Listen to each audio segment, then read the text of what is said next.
Good morning, we are at it again. Next video. This video we're just going to do a ton of little stuff here. So we got the list of stuff to do here on the 78, and it's to get this thing a little bit more reliable and see what it needs. Mainly right now I got to get stuff ready to go into town and make a list of things to buy, so I only have to run into town once.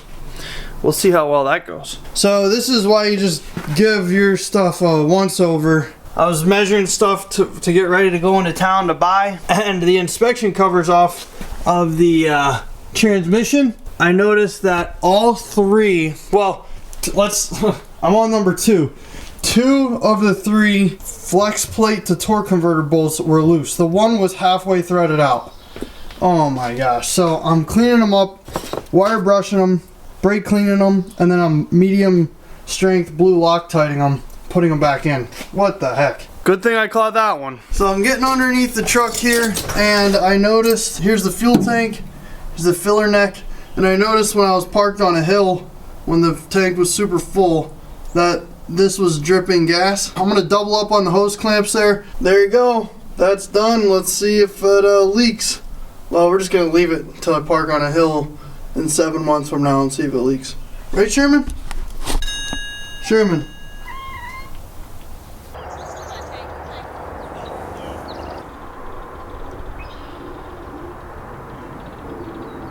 So here's another problem.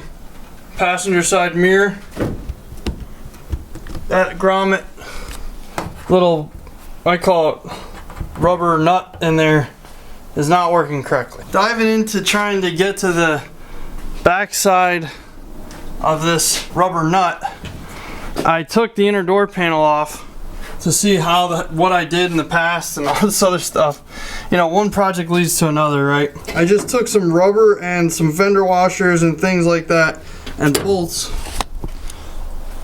for these. That's how I got this like this, right? Well, that top one I left that rubber nut. It makes sense why I did that, because you can't really get to it. And I'm gonna try and roll the window down to see if I can get to it with the window down. Okay, I just played operation here and weaseled this zip tie between the wing window and down in between here. So now that that's removed, which I removed this thing, which is all mushroomed out. When I bought this, it was straight. So it's all deformed, and the threaded portion of it broke out of the rubber as well. Went to the store, got some exhaust parts, filters, gaskets, brake fluid, mirrors, stuff like that. Spray paint. I'm going to check and see which rubber nut will work the best for the situation here. I got the 2 options that were 1/4 20. So here's the situation. Here's the grommet. The grommet, I'm going to try and, it won't slide in there real easily. So I'm going to use this silicone lubricant and just spray just the edge here. So I have the silicone lubricant on there, and I have it just lined up, and I'm just going to push on the mirror, see if it pops it in there. Look at that. That worked perfect.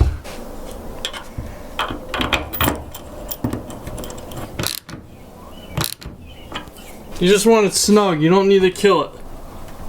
So now that I got the mirror fixed over there, I didn't actually have to take this off, but I'm going to go in here and lubricate all of, can't see anything right now because the window's up, but all the slides and the tracks that the window slide on, I'm going to lubricate all those. They seemed a little bit dry. There they are. So right there, there's a roller. And that track goes in here. This is like just tacky, like it's never even been, the grease is old in there. So I got white lithium grease. I'm gonna use that. Let's change the engine oil and change the transfer case oil.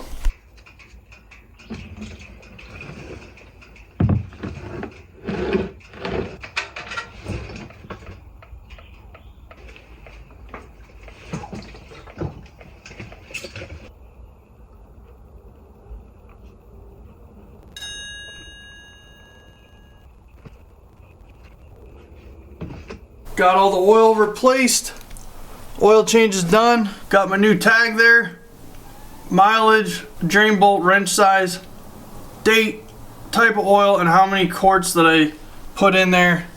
until it was full. That will save you time next time. If you don't change the oil all the time, you forget those things. So instead of putting a little oil in, checking, putting a little oil in, checking, just dump 5 quarts in and you know it's done. So something I just did is the linkage from when I removed the body lift on the transfer case. The linkage, I had to change the length of it because of the body lift height. So when I re-welded that on there, it wasn't the perfect length. So 4-wheel drive worked, it would just pop out a 4-wheel high when I would gun it.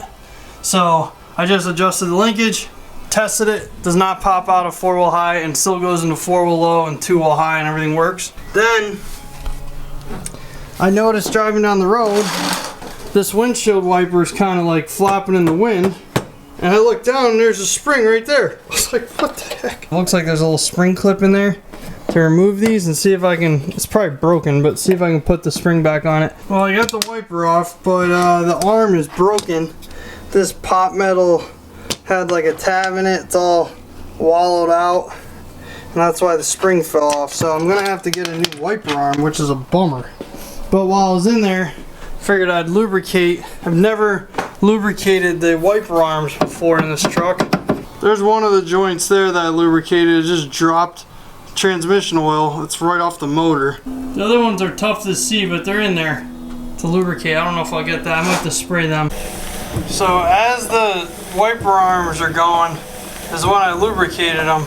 It's so hard to get the camera in there. I can barely see it, but I used fluid film with a straw, and that's what I ended up getting it lubricated with. You can see that stuff moving under there. You gotta just do it in real life. It's almost impossible. I need like a bore scope to show you. But there's all these different, like this one comes flying around. You can hit it while it's flying around. I'm gonna change the fuel filter. It says a Quadrajet carburetor. Right there says, it actually says filter on there.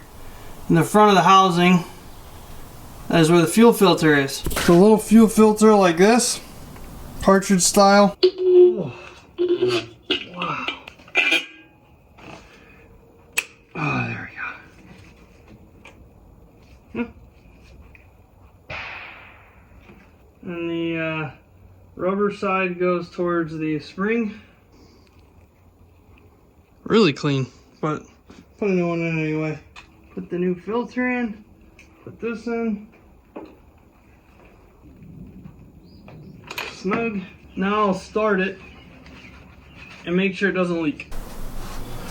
Alright, now this vacuum line got pinched in the valve cover when I was broke down on the side of the road there. So I need to replace this vacuum line, but this is for the vacuum secondary. It's not that big of a deal. But it actually got burned. It got like burned shut. So it's actually probably not that bad of a vacuum leak. But anyway, I am going to replace the valve cover gaskets and adjust the valves while I'm in there. I got the valve cover off and it's pretty oily. And this gasket, I must have put RTV underneath that gasket. So I gotta take all that off, scrape that all off. It looks like, yeah, that gasket's all smashed. So I gotta brake parts clean this whole thing, scrape the gasket off and wire wheel it, or wire brush it. And try and make this look a little better. Alright, I got the mating surface wire brushed with some brake clean. Got that ready for the gasket, and I just wire brushed it roughly and brake clean the top. I'm not going to paint it. So there is the rubber gasket. Just finished the valves. Got the valve covers back on. What are you doing? Okay, I adjusted the valves and I don't think I did it right. They were too tight. So the starter, it wasn't acting right, so I didn't actually start it. I took the valve covers back off and I did a different method. There's so many methods online on how to adjust or set the preload of the valves on hydraulic lifters.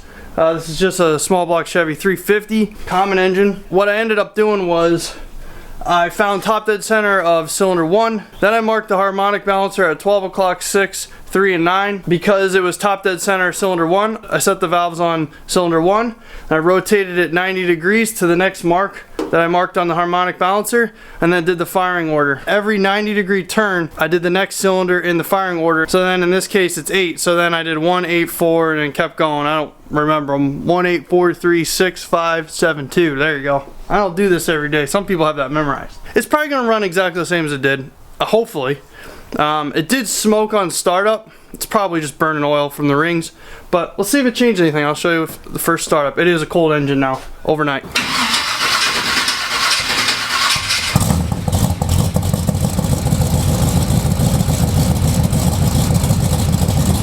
Let's get that air cleaner stud cut down to the right length. Got it in the vise, clamped down in an area that's not used for threads.